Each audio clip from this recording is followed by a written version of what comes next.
Hello, and welcome back to our study on Joseph. This series is designed for teens, but I hear some of the adults are watching it too, and that's fantastic.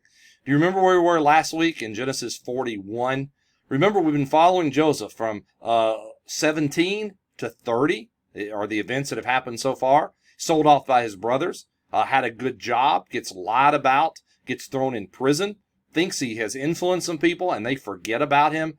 And then all of a sudden, he finds himself in Pharaoh's court as a person who can interpret dreams because of his interpretation come from God. And he finds himself an extremely powerful man. What a journey this guy has been on, right? Well, if you'd like to follow us and continue as a part of our journey here, remember there are worksheets that go with this series, and they can be found at www.oldunioncoc.com. They're under the Youth Series tab. I know many times they're under the Lesson and Sermons tab, but this is under the Youth Series tab. And you can go there and follow along that way also. Let's go back to last week. Just a quick reminder of all the things that had happened. Genesis 41. Are you with me? Genesis 41, verse 44. And Pharaoh also said to Joseph, I am Pharaoh, and without your consent no man may lift his hand or foot in all the land of Egypt. Joseph has just come from prison and finds himself in the inner circle of Pharaoh's court. And Pharaoh called Joseph's name Zamath Paneah, and he gave him as a wife. Well, he got a wife. He got a new job. He got a wife. I mean, this man has come a long way, right? Now, he goes out and he is in charge of this new food program. We'll look at that in a moment.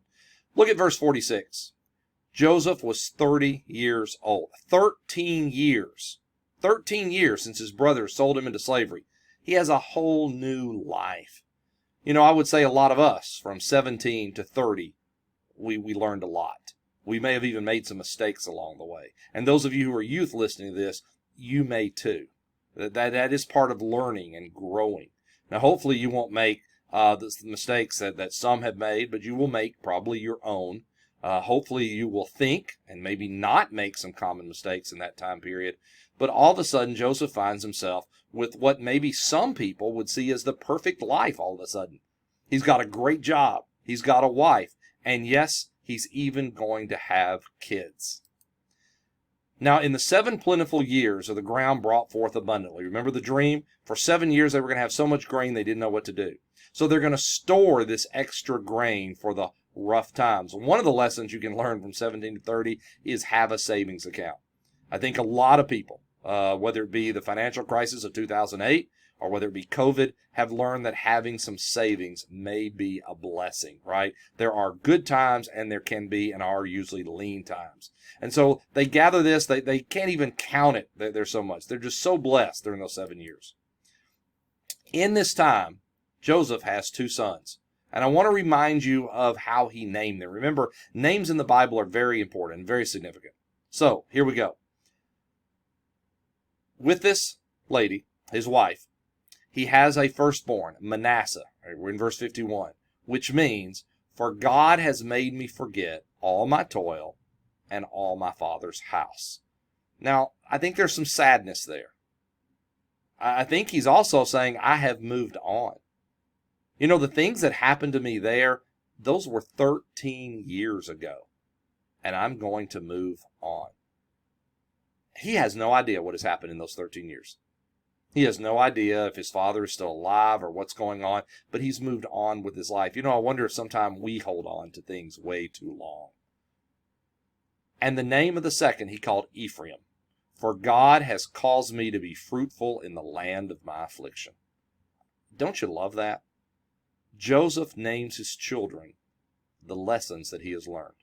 That even in a land where he had some bad things happen, some bad things, he saw fruit. Things happen. Now, remember, we've been looking at this. Why? Because God was with him. Joseph was living a life that could be blessed. After the 7 years of plenty, right? Everybody goes through a famine. Not just Egypt, but the whole Middle East seems to go through. And then when people wanted grain, they came to Egypt. And they come to Egypt to buy grain. You ever wonder how Egypt became such a rich country? I think this is a part of the story. I think people came and first gave what? Maybe silver, and then gold, and then sold their houses and their land, and maybe even themselves into slavery, right?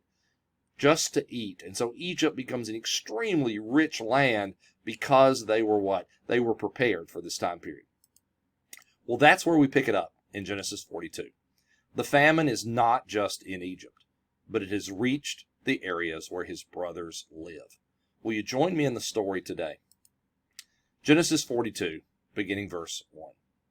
Now Jacob saw there was grain in Egypt, and Jacob said to his sons, "Why are you staring at one another?"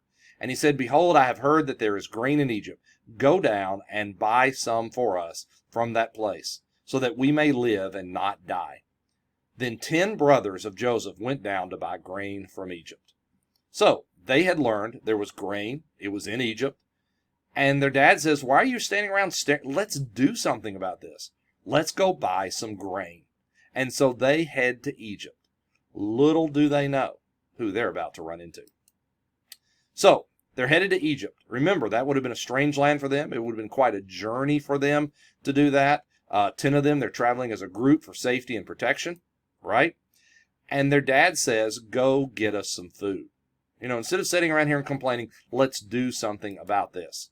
And so the brothers head off to this strange land. And lo and behold, guess who they're going to come in contact with. But Jacob did not send Joseph's brother. Remember, many of these brothers were by other mothers, right? And Joseph and one called Benjamin were the same mother. So he doesn't send all the children. He holds back Benjamin, the youngest, but he sends the other 10.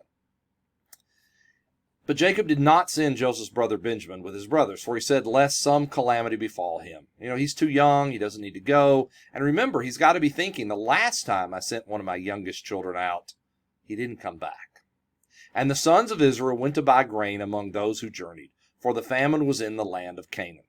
Now Joseph was governor over the land, and it was he who sold to all the people of the land. You had to go through Joseph. And Joseph's brothers came and bowed down before him with their faces to the earth. Do you see that verse? Have you been following our study? Didn't Joseph have a dream about this? And is the dream coming true? Does God often set things in motion long before we realize we're a part of a bigger plan? Imagine Joseph at this moment, watching one of his dreams come true. Now again, don't misinterpret that. It wasn't his dream to have his brothers come down and bow before, but he had had a dream that it would happen. And remember, they said, "When would we ever do that to you?" Well, they're doing it, but they don't know it's Joseph. Well, how would they not know? Well, first of all, it's been 13 years. He now dresses like Egyptians, and Egyptians had very unique styles of hair and clothing, totally different from those that were from Canaan, and they're not expecting to see him.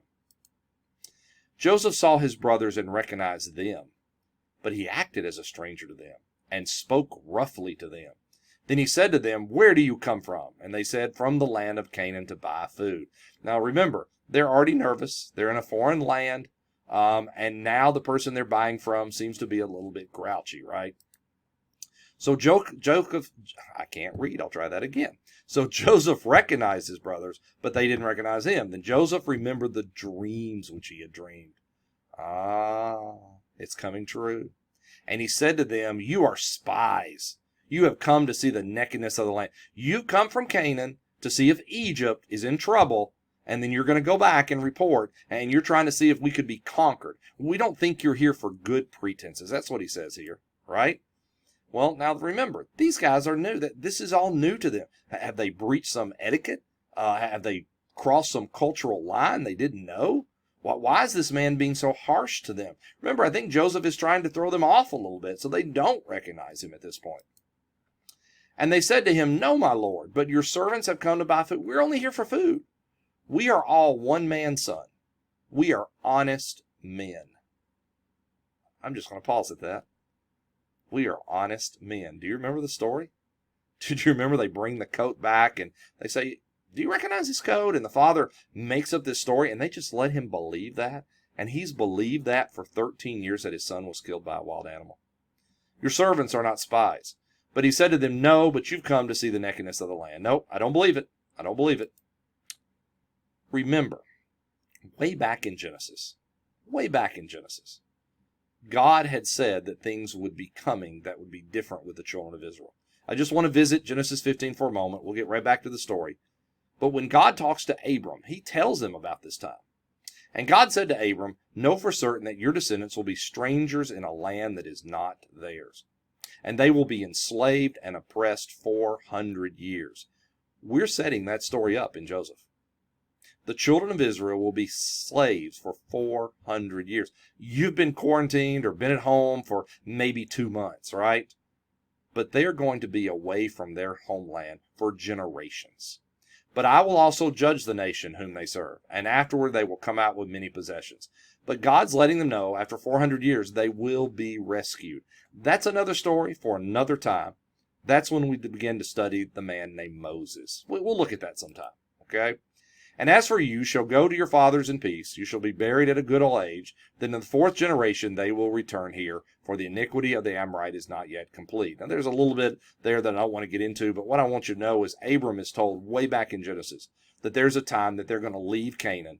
They're going to find themselves enslaved, but they will come back. I love that God is often working in hundreds of years, not today. You know, often we're living in today. We're thinking about, I'm going into middle school, or I'm going into high school, or it's my senior year, or I'm going to get my drive. We're thinking about right now. Are you thinking about what God and you are going to be doing for the next 13 years? Or what the things that you do now could impact 400 years from now? Faithful generations, a strong church, those who continue to believe and worship a God and His Son, right? Let's go back to the story. But they said, your servants are 12 brothers in all. Are you catching that? Did you read too quickly over that? 12 brothers. Well, there are the 10 in front of Joseph. There's Benjamin back home. And they're still counting Joseph because they know that he didn't get killed by an animal. Now, isn't that interesting? I thought they were honest men, right? But there are 12 brothers in all. Boy, I wonder how Joseph heard that. I wonder if he heard, well, is there another brother I don't know about, or are they including me? The sons of one man in the land of Canaan, and behold, the youngest is with our father today, and one is no more.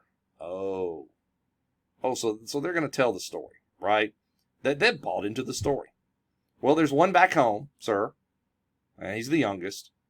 And there's one that's no more. Notice no detail. Now they don't say that he got killed. They don't say we sold him off into slavery. He's just no more. Are you slowing down your Bible reading and seeing some of are you really seeing these as events that are happening? And Joseph said to them, it is as I said, you are spies.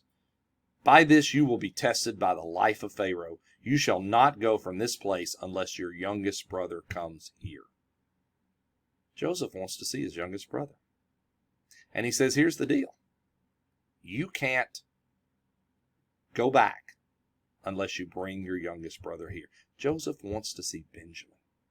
Remember, he and Benjamin are the same mother, same father. Send one of you that he may get your brother while you remain confined, that your words may be tested. Joseph says, here's what I'm going to do. I'm going to imprison you guys.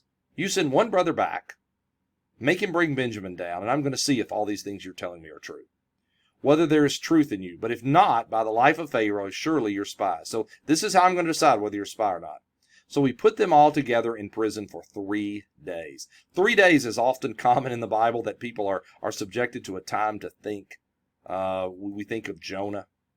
You might think of Jesus in the tomb. That 3 days is very interesting here. Now Joseph said to them on the 3rd day, do this and live, for I fear God. That's interesting. Not gods, but God. That could have given it away right there. If you're honest men, let one of your brothers be confined in your prison. But as for the rest of you, go carry grain for the famine of your households, and bring your youngest brother to me, so your words may be verified, and you will not die. And they did so.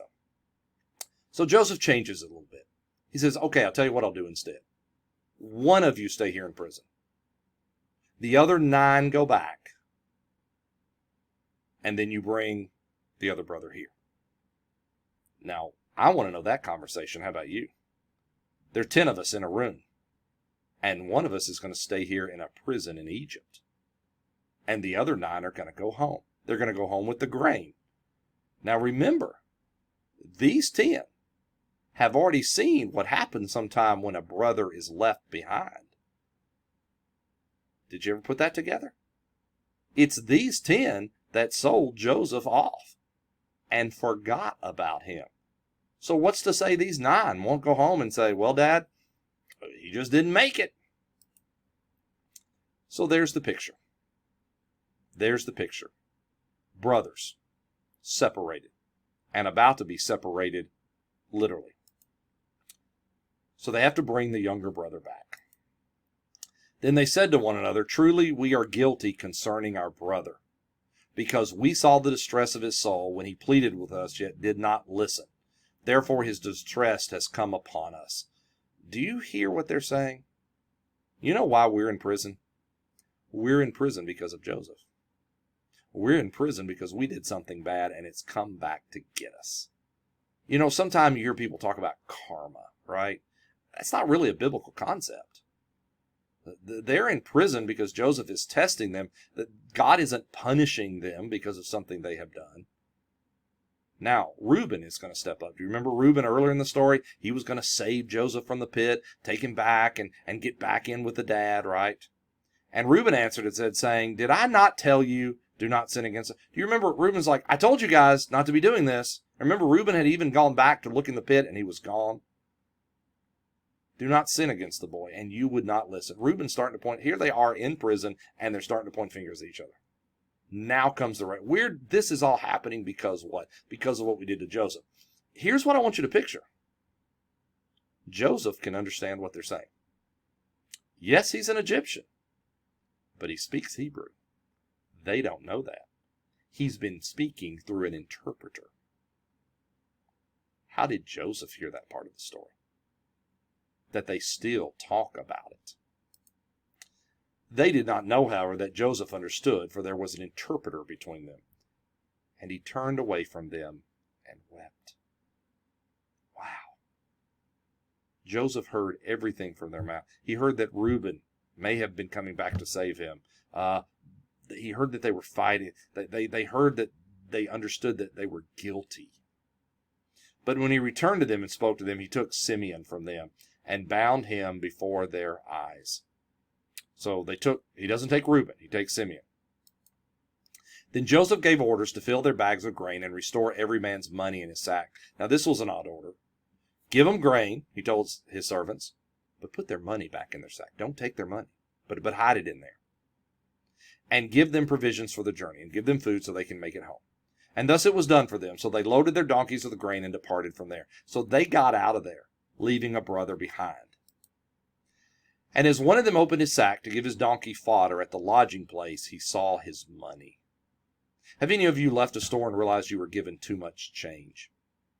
That's kind of, or maybe you went to the bank and some money stuck together and they handed you too much. What did you do? Did you go back and try to repay that? Or did you say, whoo, lucky me? Well, guys, they're in a sad situation here. They have their money and their grain. The only thing they're missing is a brother. How are they going to go back and say, hey, we still have our money. There was a mistake. He already thinks we're spies. And he saw his money, and behold, it was in the mouth of the sack. Then he said to his brothers, my money has been returned. And behold, it is even in my sack. And their hearts sank.